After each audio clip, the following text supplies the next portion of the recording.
하나님은 영이시니 예배하는 자가 영과 진리로 예배할지니라.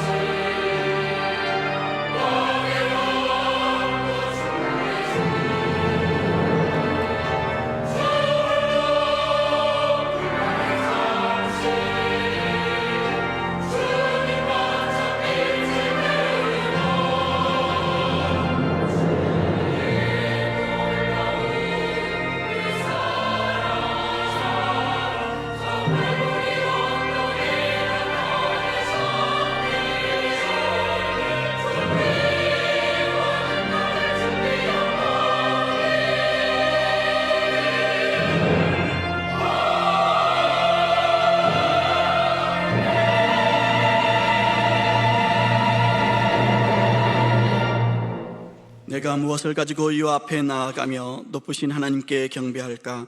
사람아, 주께서 선한 것이 무엇임을 내게 보이셨나니 여호와께서 내게 구하시는 것은 오직 정의를 행하며 인자를 사랑하며 겸손하게 내 하나님과 함께 행하는 것이 아니냐.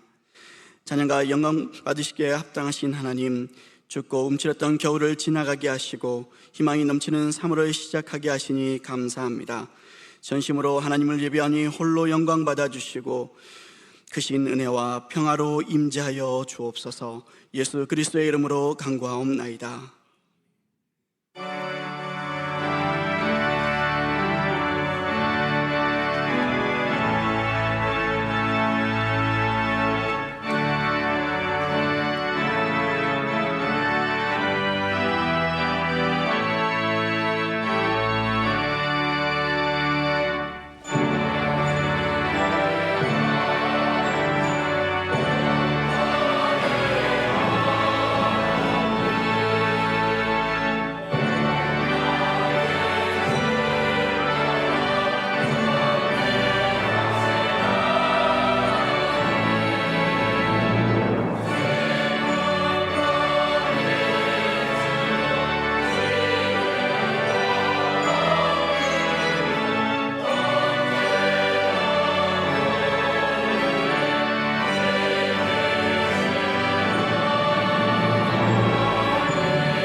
나는 전능하신 아버지 하나님, 천지의 창조주를 믿습니다.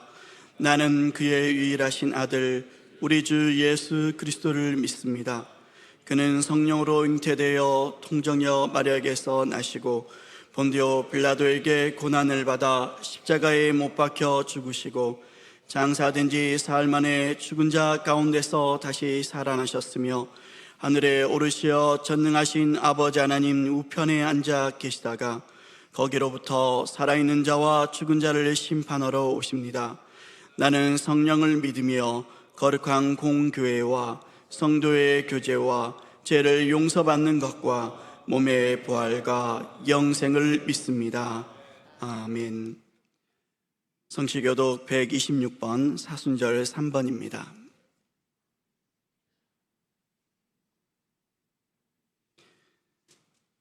여호와여, 나의 영혼이 주를 우러러 보나이다.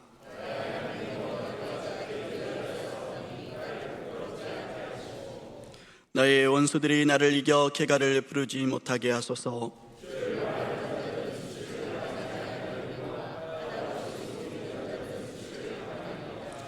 여호와여, 주의 도를 내게 보이시고 주의 길을 내게 가르치소서.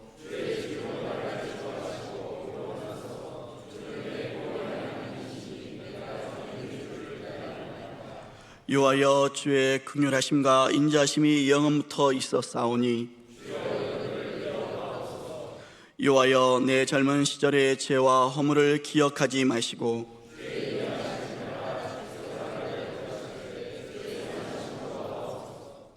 여호와는 선하시고 정직하시니 그러므로 그의 도로 죄인들을 교훈하시리로다.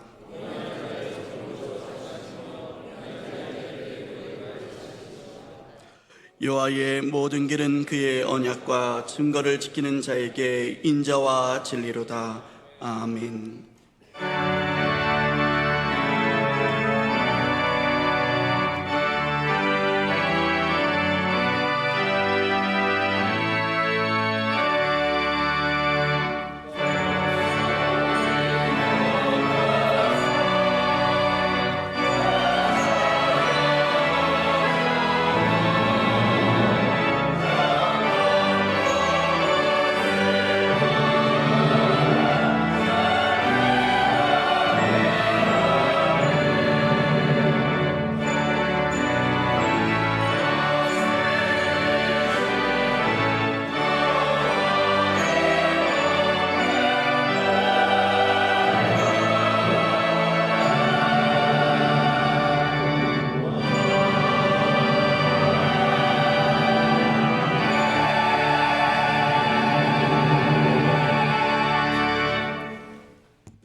사랑이 많으신 하나님 아버지, 이번 주는 사순절 네 번째 주간으로 주님의 십자가 고난을 묵상하며 말씀과 기도로 저희들이 죄를 고백하는 기간입니다.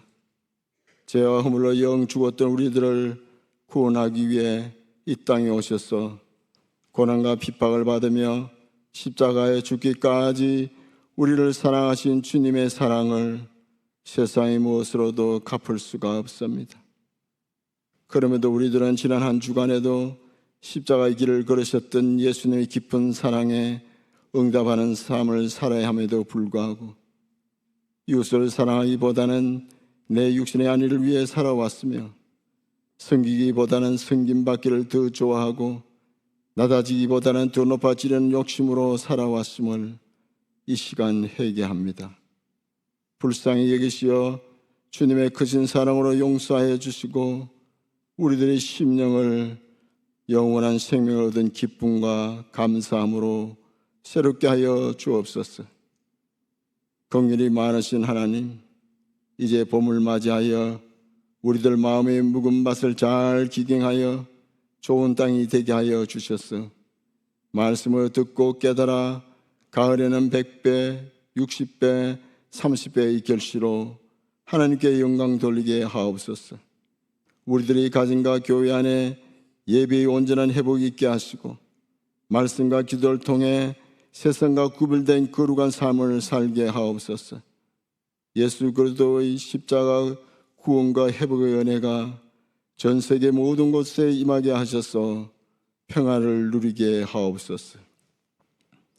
역사의 주관자이신 하나님, 오늘 우리 대한민국이 자유민주주의 체제에서 번영과 발전을 이루고 한 것은 전적으로 하나님의 은혜입니다.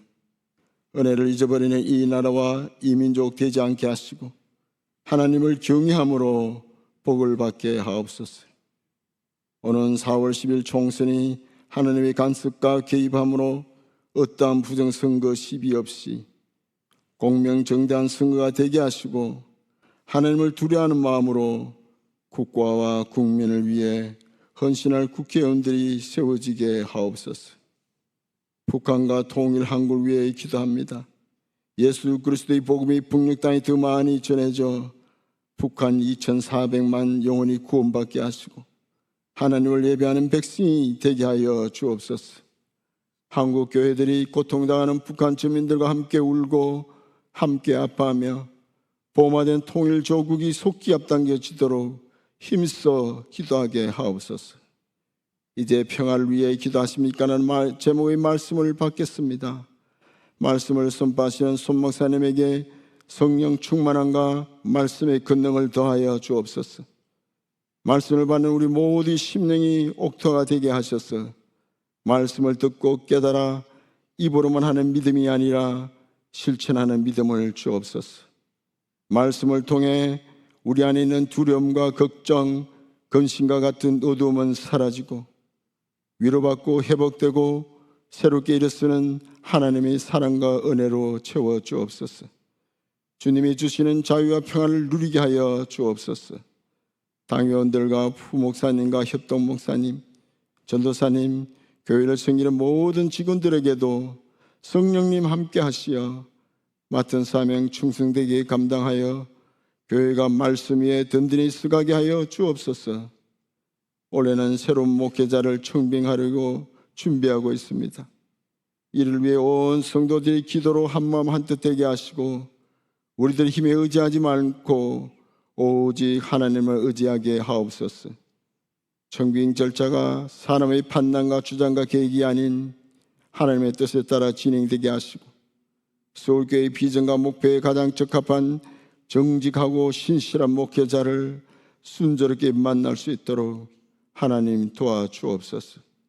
청빙위원들에게도 통찰력과 분별력, 소통과 정직한 마음을 주시어 성실하고 책임감 있게 감당하게 하옵소서. 그래서 핸드벨의 봉헌 연주와 할렐루야 찬양대의 찬양을 하나님 홀로 영광 받으시고 은혜의 성령 오셔서 우리 모두에게 위로와 평안을 주옵소서. 예배드리는 모두가 같은 마음으로 찬양하게 하시고 저희들의 삶에서도 늘 향기로운 찬양이 있게 하여 주옵소서. 오늘 또 예배와 모든 섬김의 자리에서 헌신과 수고를 아끼지 않는 봉사자의 손길을 하나님 기억하시고 하늘의 상급으로 넉넉히 채워 주옵소서. 우리를 죄악 가운데서 구원해 주신 예수 그리스도의 이름으로 기도합니다. 아멘.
하나님께서 이 시간 우리에게 주시는 말씀은 누가복음 19장 41절에서 48절의 말씀입니다. 누가복음 19장 41절에서 48절의 말씀입니다. 거룩하신 하나님의 말씀을 봉독합니다. 가까이 오사 성을 보시고 우시며 이르시되 너도 오늘 평화에 관한 일을 알았더라면 좋을 뻔하였거니와 지금 내 눈에 숨겨졌도다. 날이 이를지라 내 원수들이 토둔을 쌓고 너를 둘러 사면으로 가두고 또 너와 및 그 가운데 있는 내 자식들을 땅에 메어치며 돌 하나도 돌 위에 남기지 아니하리니 이는 내가 보살핌 받는 날을 알지 못함을 인함이니라 하시니라. 성전에 들어가사 장사하는 자들을 내쫓으시며 그들에게 이르시되 기록된 바 내 집은 기도하는 집이 되리라 하였거늘 너희는 강도의 소굴을 만들었도다 하시니라. 예수께서 날마다 성전에서 가르치시니 대제사장들과 서기관들과 백성의 지도자들이 그를 죽이려고 꾀하되 백성이 다 그에게 귀를 기울여 들으므로 어찌할 방도를 찾지 못하였더라. 아멘. 교회에 처음 나오신 분들을 환영합니다. 등록을 원하시는 분들은 2층 데스크에서 안내를 받으시기 바랍니다. 이번 주에 2024년 봄학기 성경대학과 열린 프로그램 샬롬 대학이 시작됩니다. 자세한 사항은 순례자를 참고하시기 바랍니다. 이제는 정성껏 준비하신 예물을 봉헌하겠습니다.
하나님 아버지, 저희들을 사랑하시고 은혜로 돌보심을 감사합니다.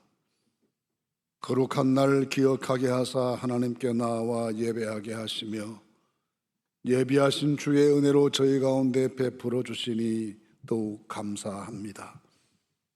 허락하신 은혜 감사하고 주실 은혜를 믿음으로 바라보며 하나님께 예배하는 모든 성도들에게 하늘문 넓게 여시고 은혜 부어 주셔서 진리와 성령으로 충만한 성도들 되게 하시고 하나님의 구원의 은총과 치유와 회복의 복을 누리는 온 성도들이 되게 하여 주시옵소서.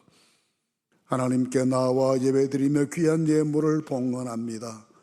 성도들이 기도와 눈물로 준비하고 정성으로 바치오니 하나님 기쁘게 받으셔서 주의 선한 사역에 사용되게 하시고 풍성한 열매를 맺어 하나님께 영광 돌리게 해 주시옵소서.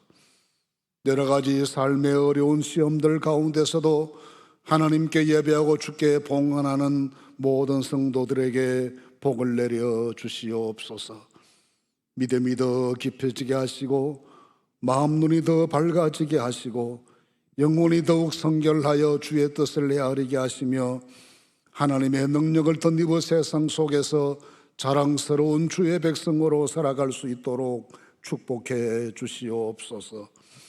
저희의 일상의 은혜를 베풀어 주셔서 가정과 일터들이 다 평안하고 든든하고 염려 근심 없도록 축복해 주시고 가족들을 몸과 마음에 복을 주시사 강건하도록 축복하시며 사랑하는 자녀들의 앞날을 선한 목자 되어 인도해 주시니 부족함이 없는 은혜를 누리게 하여 주시옵소서. 하나님 아버지, 오늘도 저희는 여러 가지 많은 크고 작은 기도 제목들을 가지고 주 앞에 왔습니다. 우리 모든 사정을 너무나 잘 아시고 우리 중심의 깊은 생각까지 통찰하신 아버지여 도와주시옵소서. 능력으로 역사하여 주시옵소서. 불쌍히 여기사 응답하여 주시옵소서. 그리하여 염려와 근심에서부터 자유롭게 되게 하시고 환난 시험 풍파를 넉넉히 이겨 승리하도록 도와주시옵소서. 함께하지 못한 많은 서울 가족들을 돌보아 주시기를 원합니다. 선교사님들, 출타 중에 계신 교우들, 유학과 군복무 취업 등으로 떠나 있는 사랑하는 젊은이들, 흩어져 사는 저희 모든 가족들, 병석에서 신음하며 주의 만져주시기를 간절히 기다리는 성도들, 환난 시험 중에 주님 이름 붙잡고 일어서기를 간절히 사모하는 어려운 처지 중에 여러 성도들, 일일이 주님 오늘도 찾아가 주시고 만나 주시고 축복해 주셔서 세임 얻어 승리하게 하시고 있는 처소가 하나님 함께 계신 하나님의 거룩한 축복이 넘치는 자리들 다 되게 해 주옵소서. 하나님 아버지, 나라 안에 여러 가지 일들로 소란스럽습니다. 국회의원 선거를 앞에 두고 전국이 혼란하고 의과대학 문제들로 나라 전체가 큰 어려움 중에 있습니다. 하나님 아버지, 저희 모두에게 정한 마음을 주시고 정직한 영을 새롭게 해 주셔서 하나님 앞에 바르게 판단하고 생각하여 화평한 나라 되게 하시고 서로 돕고 섬기는 나라 될 수 있도록 인도해 주시옵소서. 열강의 각축 가운데 이 나라를 보호해 주셔서 안전한 나라 되게 하시고 악한 세력들이 손도 대지 못하는 주님 돌보시는 나라 되도록 축복해 주시옵소서. 속히 민족 복음화와 남북한의 통일의 꿈이 이루어져 하나님께 영광 돌릴 수 있도록 도와주시옵소서. 이 땅에 세우신 모든 교회들이 주신 십자가 잘 감당하여 하나님께 영광 되게 하시고 교회들은 부흥하게 하여 주시옵소서. 예수님의 이름으로 간절히 기도하옵나이다. 아멘.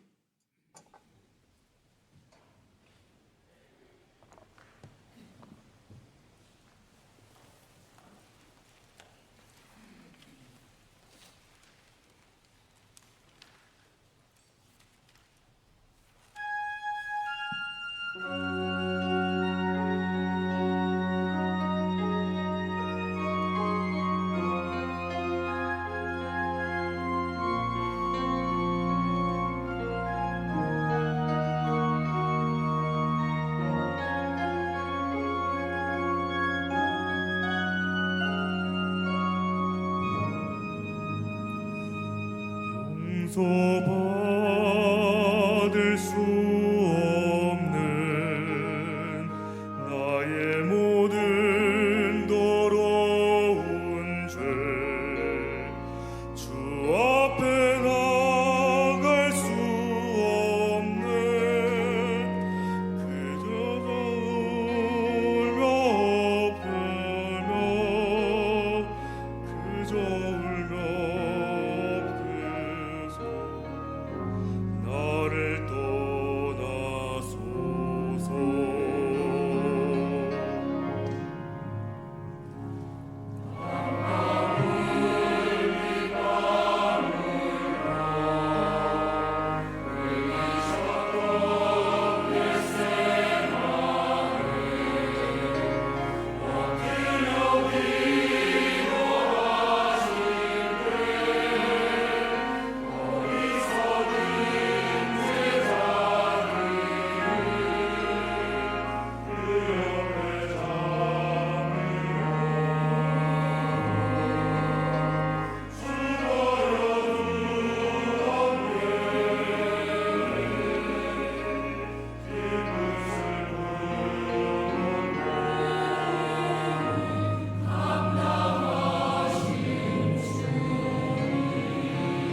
기도드리겠습니다.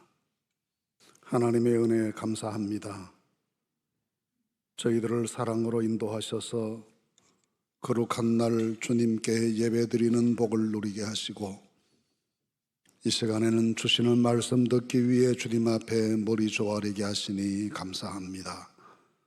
저희가 다 주 앞에 모여사오니 주님 오셔서 친히 말씀해 주시고 우리 영혼을 깨우치시고 믿음으로 든든히 서게 해 주시옵소서. 우리 모두의 연약함을 주님 아시게 사오니 홀로 다스리사 주의 영광 충만케 해 주옵소서. 예수님 이름으로 간절히 기도하옵나이다. 아멘. 지난 금요일이 3.1절 105주년 되는 날이었습니다. 과거 일제의 강압적인 식민 지배에 신음할 때 분연히 일어나 민족의 독립을 당당히 선언한 우리의 자랑스러운 역사를 기억하면서 또 한편으로는 나라를 위해서 많이 기도해야 될 때가 되었다는 생각을 모두가 한 귀한 날이었습니다. 그런데 작금의 나라 안의 여러 일들을 생각해 보면 걱정스러운 일도 많고 정말 많이 기도해야 되겠다는 생각을 저절로 하게 됩니다. 3.1절인데 많은 분들이 황금 연휴를 즐기고 이 시기에 일본으로 여행 가신 분들이 그렇게 많다는 말을 언론에서 들었습니다. 3.1절 전후에서 일본으로 가는 각 여행사와 항공사의 여행 프로그램이 거의 100% 가득 매진되었다니 조금은 생각을 해봐야 될 일 아닌가 생각되기도 합니다. 그 이외에도 우리는 여러 가지 많은 위기 징후들을 우리 안에 가지고 있습니다. 최근 진행 중인 국회의원 선거를 위한 공천 과정이나 의과대학 일로 인한 의사들의 집단 행동들을 지켜보면서 모두가 욕심이 좀 지나치구나라는 생각을 저절로 하게 되고, 이것이 우리 국민들의 정서와 사상에 어떤 영향을 줄 수 있을지에 대해서도 생각이 많아집니다. 인구 절벽 문제도 심각하고 환경 문제도 치유 가능성을 넘어섰다고 보고, 주변국들에게 협공당하는 우리의 경제 현실도 어렵고, 남북 간의 대화 단절과 북한 정권 핵 위협도 시급히 극복하지 않으면 안 될 중요한 우리의 국가적인 과제입니다. 이런 일들이 절비해 있는데 우리가 다 한마음 되어 대응하지 못하고 이해 다툼 이렇게 극심하고 내부적 균열이 지나치니 걱정 안 될 수가 없습니다. 우리 다음 세대들이 과연 안전한 나라에 행복한 삶을 살 수 있을지가 걱정되고, 우리가 가진 국민정신이나 이 시대 우리들의 가치관이 정말 올바른 것인지에 대해서도 반성하게 됩니다. 지난 1월 달에 스위스 다보스에서 소위 다보스 포럼이라는 세계 경제 포럼이 있었습니다. 전 세계 3,000여 정치 경제학자 지도자들이 모여서 4가지 분야에서 토론했다고 들었습니다. 안보와 협력에 대해서, 경제 성장과 일자리 문제에 대해서, AI의 출현과 인류의 대응에 대해서, 그리고 기후환경 문제 등이었습니다. 그런데 이런 논의를 하면서 가장 심각하게 논의된 밑바닥의 주제가 있었는데, 어떻게 지구촌의 신뢰를 회복할 수 있을 것인가 라는 과제였답니다. 기술의 문제나 경제의 문제보다 국제사회사의 신뢰 붕괴를 더 심각한 문제로 생각하고 어떻게 이길 수 있을지에 대해서 세계 지도자들이 머리를 맞댔습니다. 세계는 이렇게 긴박하고 너무나 중요한 우리의 미래를 위해 바쁘게 움직이는데, 우리는 아직도 내부적 다툼과 공존의식의 부재를 심각하게 노출하고 있으니 걱정스럽습니다.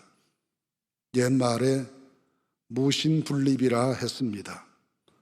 신뢰가 사라지면 사회 존립이 불가능하다는 뜻일 것입니다.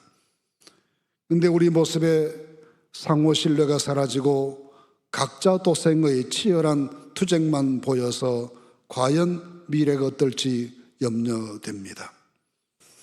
그런데 이런 모든 상황은 우리에게 누구를 향한 비난의 소재가 되지 않고 기도의 제목이 될 수 있어야 하겠습니다.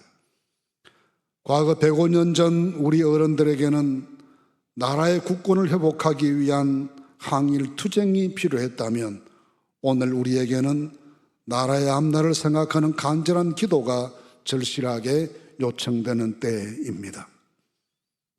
예수님께서도 당신의 조국 이스라엘의 미래에 대해서 많은 걱정을 하시고 염려를 하셨습니다. 온 인류의 죄짐을 대신 지시기 위해 세상에 오셨음에도 당신의 나라 이스라엘에 대한 걱정이 늘 마음속에 있으셨습니다. 오늘 본문 말씀에도 보시면 그와 관련된 두 사건이 나란히 기록되었습니다. 한 가지는 예루살렘을 향해 걸어가시던 예수님께서 감난산 꼭대기에서 멀리 보이는 예루살렘 성을 바라보시면서 장차 다가올 불길한 역사를 예감하시고 눈물을 흘리며 우셨다는 내용입니다. 또 다른 하나는 예루살렘 성전에 들어가셔서 이스라엘 정신의 가장 핵심이었던 성전이 타락한 것을 보시고 성전 정화 작업을 하셨다는 내용입니다. 앞의 사건이 나라를 위한 정치적인 일이면 뒤의 일은 성전에서 이루어진 종교적, 영적 사건으로 볼 수 있습니다. 사회의 안전과 평화, 그리고 교회의 거룩함은 국가의 오늘의 안전과 내일의 희망을 위한 기본적인 필수 요소인 것을 이 말씀이 우리에게 가르쳐 줍니다. 좀 더 깊이 생각해 보겠습니다. 먼저 우리는 이 말씀 속에서 평화를 위해 눈물 흘리신 주님의 모습을 발견하게 됩니다. 신약 성경에 예수님께서 3번 우신 내용이 기록되어 있습니다. 첫째는 요한복음 11장 말씀에서 나사로의 죽음 앞에서 주님께서 비통히 여기시고 눈물을 흘리셨다 했습니다. 두 번째가 본문 말씀인데 예루살렘 성을 바라보시면서 장차 다가올 무서운 재난을 예감하시고 오셨다고 했습니다. 그리고 히브리서 5장 7절 말씀에 따르면 그는 육체에 계실 때 자기를 죽음에서 능히 구원하실 이에게 심한 통곡과 눈물로 간구와 소원을 올렸고 그의 경건하심으로 말미암아 들으심을 얻었느니라 했습니다. 주께서 심한 통곡과 눈물로 간구하신 이 눈물의 기도는 아마도 마지막 겟세마네에서의 기도를 의미한 것이다라고 보입니다. 첫 번째 눈물은 자신의 절친이었던 개인 나사로를 위한 눈물이었습니다. 두 번째 눈물은 민족을 바라보시는 안타까운 마음의 눈물이었습니다. 세 번째는 온 인류를 구원하시기 위한 주님의 눈물 기도였습니다. 그 가운데 민족을 위한 눈물의 핵심은 평화를 위한 주님의 간절한 염원이었습니다. 그래서 본문 42절 말씀 보시면 이르시되 너도 오늘 평화에 관한 일을 알았더라면 좋을 뻔하였거니와 지금 내 눈에 숨겨졌다라고 하시며 안타깝게 우셨습니다. 이 우셨다라는 말씀은 나사로의 무덤 앞에서 보이신 말없이 눈물을 흘리시는 장면이 아니라 주변 사람이 다 듣도록 통곡하시며 소리 높여 우신 것을 의미합니다. 그렇게 소리 높여 통곡하시며 우시는 이유가 평화롭지 못할 예루살렘의 미래를 바라보시는 주님의 예측 때문입니다. 그런데 그 예측이 너무나 끔찍합니다. 43절 44절 보시면 날이 이를지라 내 원수들이 토돈을 쌓고 너를 둘러 사면으로 가두고 또 너와 및 그 가운데 있는 내 자식들을 땅에 메어치며 돌 하나도 돌 위에 남기지 아니하리라 하셨습니다. 끔찍한 비극을 예견하셨습니다. 무자비한 살육과 완벽한 파괴가 이 거룩한 도시에 임할 것을 바라보신 것입니다. 원래 예루살렘이라는 도시의 명칭은 평화의 도성이라는 뜻입니다. 그런데 역사적으로 이름과 다르게 이 도시는 평화롭지 못했습니다. 전쟁과 파괴가 연속되었고 최근까지도 세계적인 전쟁의 중심에 위치한 가장 불안한 도시 가운데 하나가 예루살렘입니다. 아마도 주변에 역사적으로 세계 제패를 노리던 강대국들이 절비했던 탓에 그 땅은 언제나 군대가 지나가는 길목이 되었고 전쟁의 폐해가 그치지 않았습니다. 이 말씀에서 예수께서 예언하신 예루살렘에 몰아닥칠 대재앙에 대한 말씀은 AD 70년 로마군의 예루살렘 함락으로 실제 역사가 되었습니다. 실로 전에도 없었고 후에도 없었던 끔찍한 파괴였습니다. 이 로마의 전쟁으로 예루살렘의 모든 것이 파괴되었고 성전도 무너졌습니다.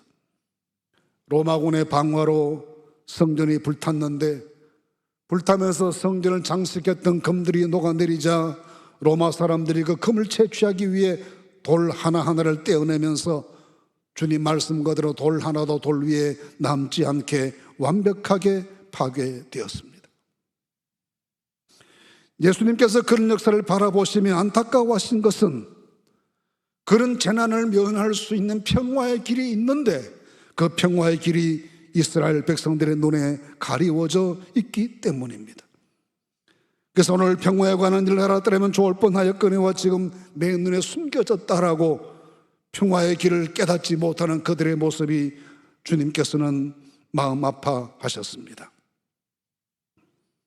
많은 전쟁들은 평화적인 모든 방법이 사라지고 달리 평화의 길이 없다고 생각하여 생긴다라고 말들 합니다. 그러나 사실이 아닙니다. 평화의 길은 언제나 존재합니다. 사람들이 알지 못하거나 의도적으로 외면하기 때문에 무시당하는 것이지 평화의 길은 하나님께서 언제나 마련해 두셨습니다.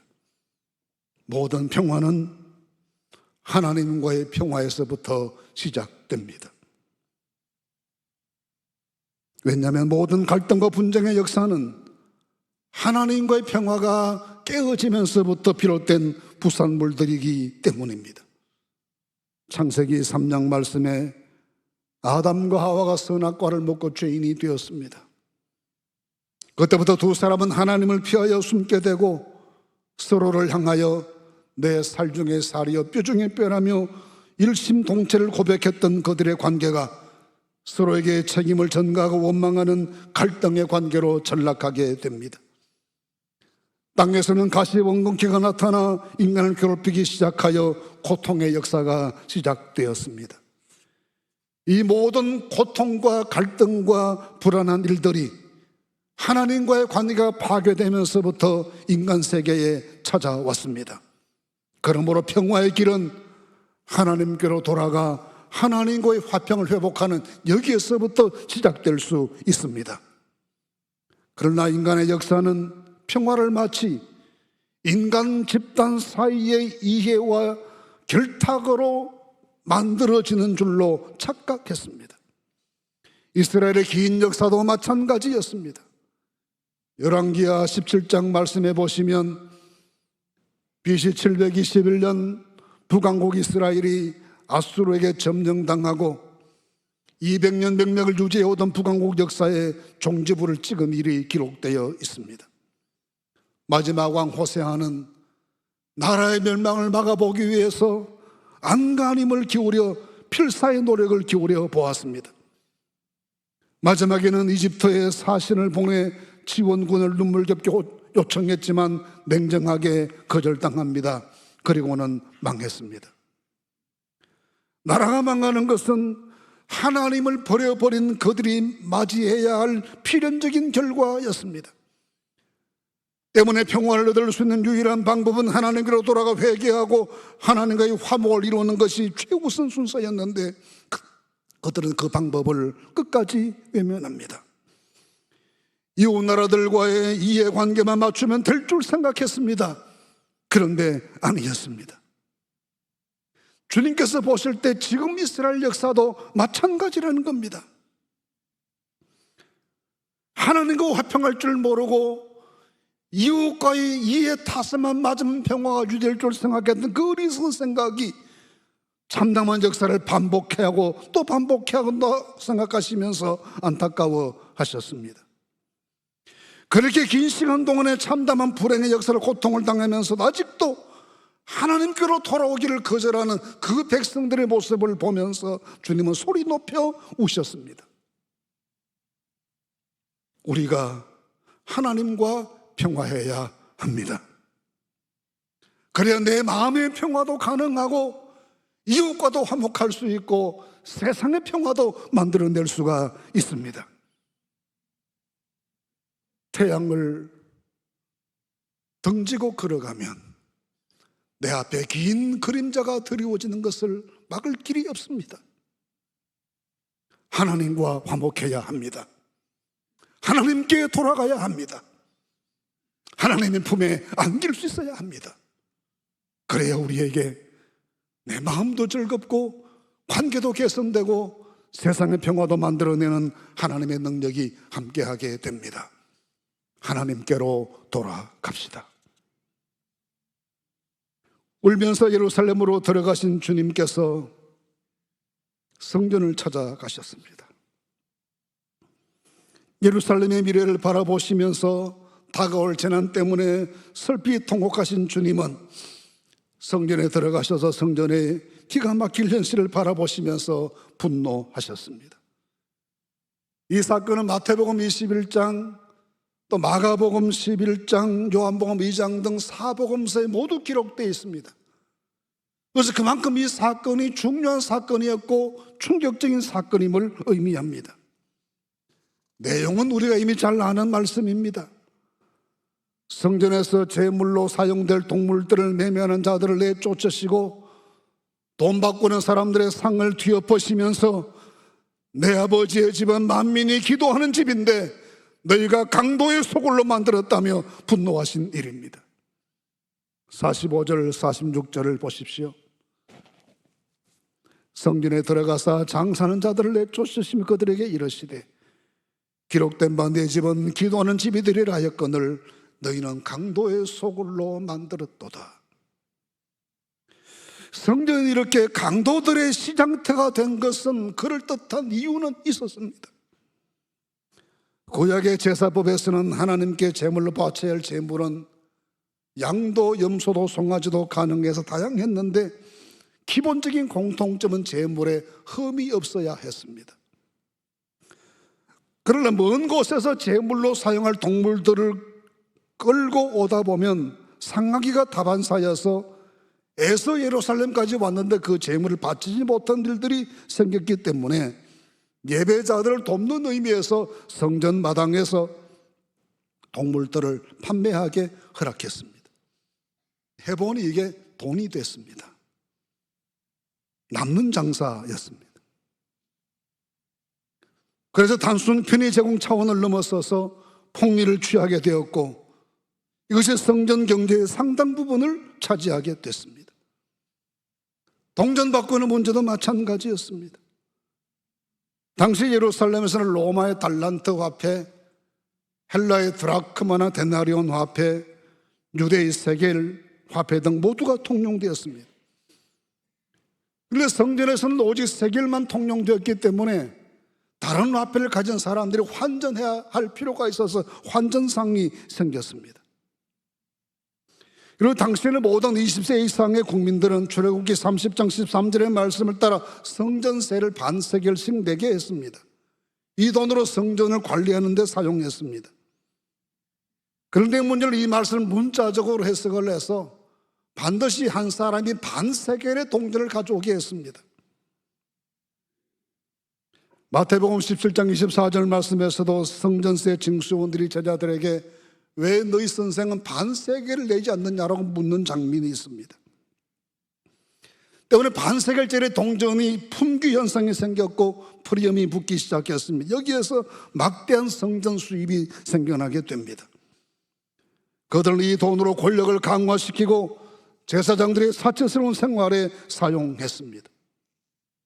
이런 현상을 주님은 성전의 타락으로 보셨습니다. 이런 성전을 경제적으로 타락시키는 일은 이스라엘 종교의 전통에서 없는 일이었습니다. 이방 종교의 전통들이기도 했습니다.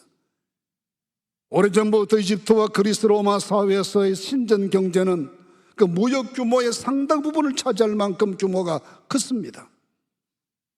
예를 들어 고대 사회에서 향료의 무역량이 막대했습니다. 그 향료의 대부분은 신전 제사에 소비되었고 이것이 신전 수입의 원천이 됐습니다. 그러나 예수님은 이런 현상에 동의하실 수가 없었습니다. 가장 거룩해야 될 성전을 가장 세속적인 부패의 온상이 되게 한 당시의 종교자들에 대하여 주님은 분노하셨습니다. 매매하는 자들을 성전에서 내쫓으시고 돈 바꾸는 자들의 상을 엎으시면서 내 아버지의 집을 만민이 기도하는 집으로 되돌려 놓으라고 호소하신 것입니다. 이들이 사고 판 것은 제물로 사용할 동물들만이 아닙니다. 몇 개의 가문들이 결탁해서 대제사장직을 사고 팔면서 막대한 부를 축적했습니다. 때문에 예수님께서 가장 심하게 비판하신 대상도 빌라도나 헤롯 같은 정치 권력이 아니라 바리새인, 서기관, 대제사장 등들과 같은 유대 종교의 지도자들이었습니다. 왜 그렇습니까? 온 세상이 부패해도 성전이 건강하면, 종교 지도자들의 신앙과 양심이 살아있으면 언제나 역사의 희망이 넘쳐나게 됩니다.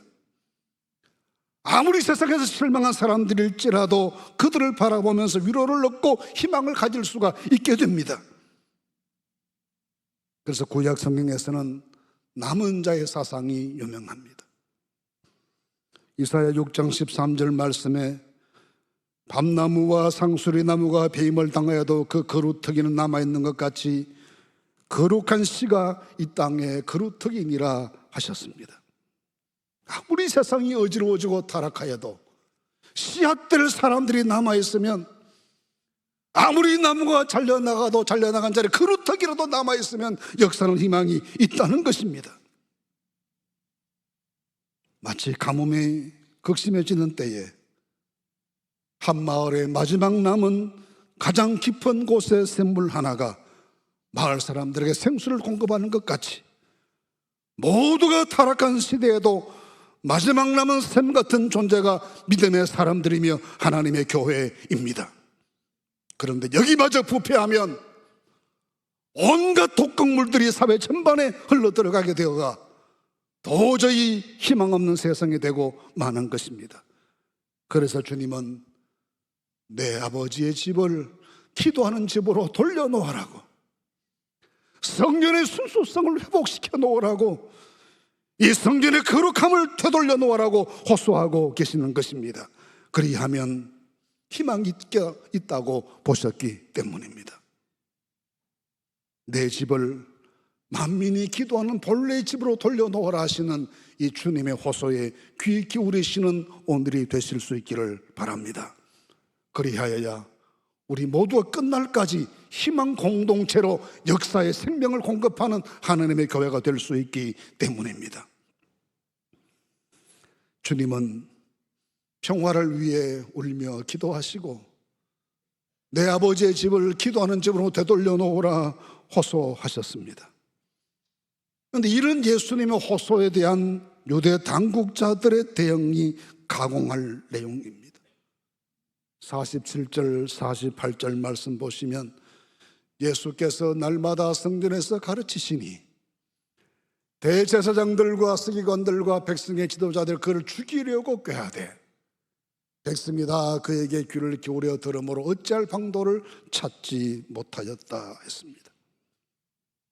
평화를 위해 하나님께로 돌아가자는 호소와 성전을 성전답게 거룩하게 회복하라는 주님의 호소에 대한 저들의 대응은 반성하고 회개하고 뉘우치는 것이 아니라 예수를 죽이자라는 결론입니다. 온 민족이 살 길이 하나님께로 돌아가 하나님과 화평하는 여기에 있고, 우리의 미래가 이 성전을 하나님의 집으로 거룩한 기도의 처소로 되돌려 놓는 것이 있다고 호소하시는 주님의 말씀에 대하여 예수를 죽이자고 결론 내리는 것이 인간 세계의 결론입니다. 예수님은 자주 당시에 부패한 종교 세력들에 대하여 그들의 위선과 믿음 없음을 지적하셨고 그들의 부패에 대한 하나님의 준전한 심판을 가감없이 선포하셨습니다. 그들은 그 지적과 비판 앞에 불쾌한 생각만 했고 권력으로 예수님을 위협하고 제압할 생각을 했지 회개하고 고칠 생각을 전혀 하지 않습니다.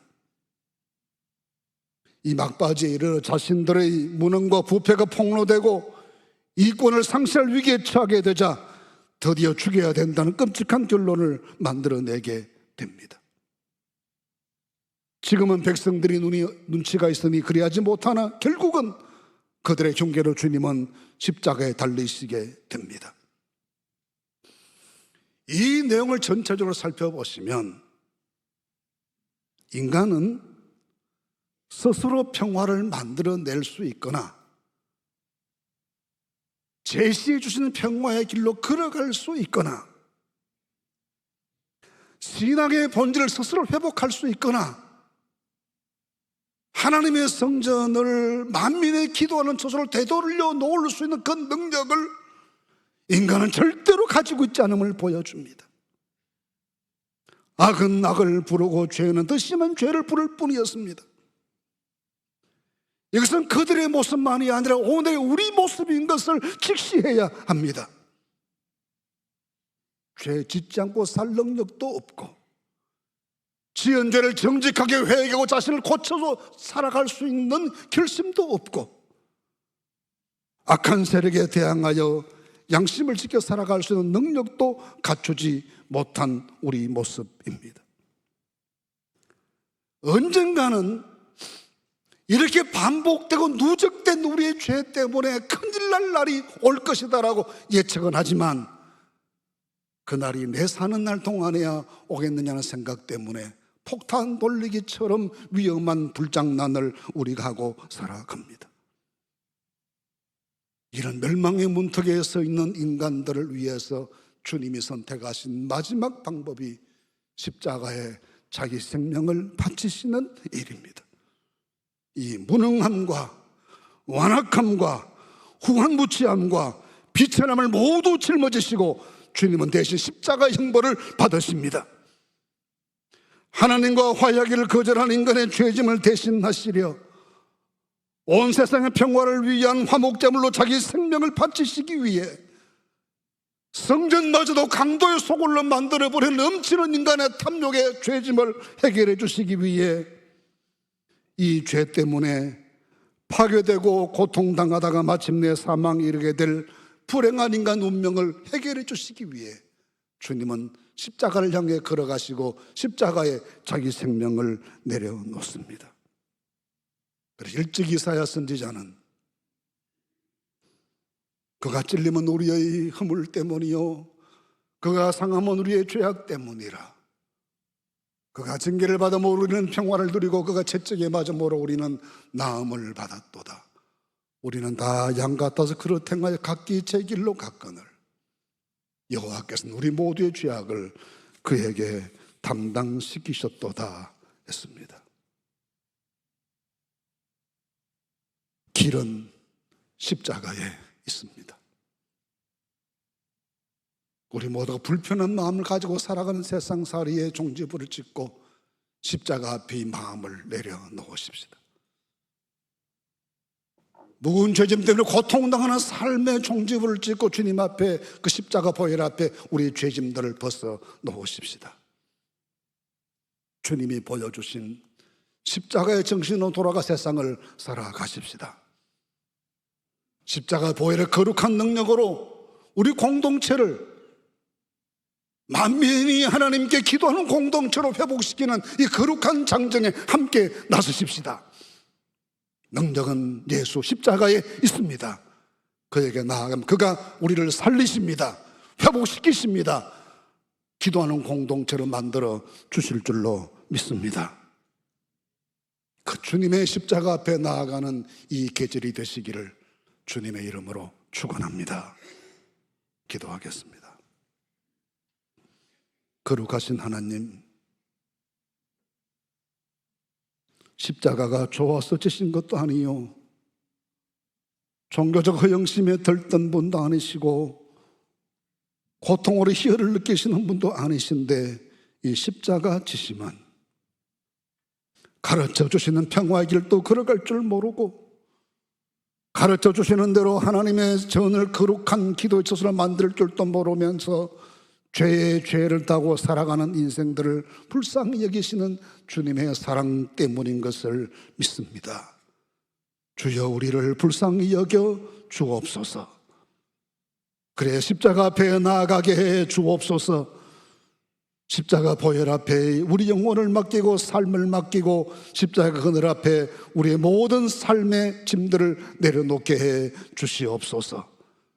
그리하여 평화로운 세상을 만들게 하시고 하나님의 교회를 만민이 기도하는 집으로 만들어 나가는 거룩한 장정을 시작해 해 주시옵소서.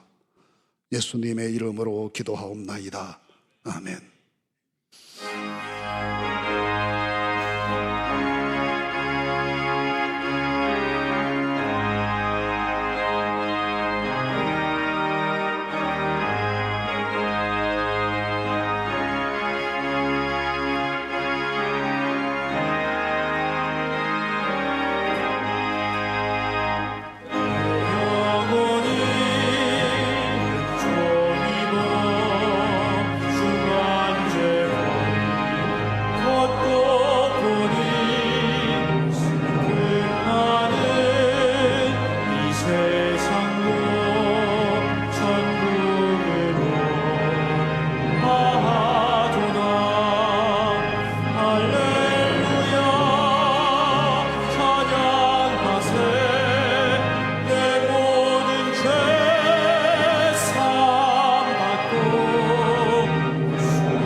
이제는 우리 구주 예수 그리스도의 은혜와 하나님 우리 아버지의 그 크신 사랑과 성령의 교통하심이 오직 우리 주 예수 그리스도의 십자가 보혈의 공로를 믿는 그 믿음으로 주 앞에 나아가 십자가 은총 가운데 살 것을 다짐하는 모든 성도들 머리 위에 이제로부터 항상 함께 하시옵기를 간절히 축원하옵나이다. 아멘.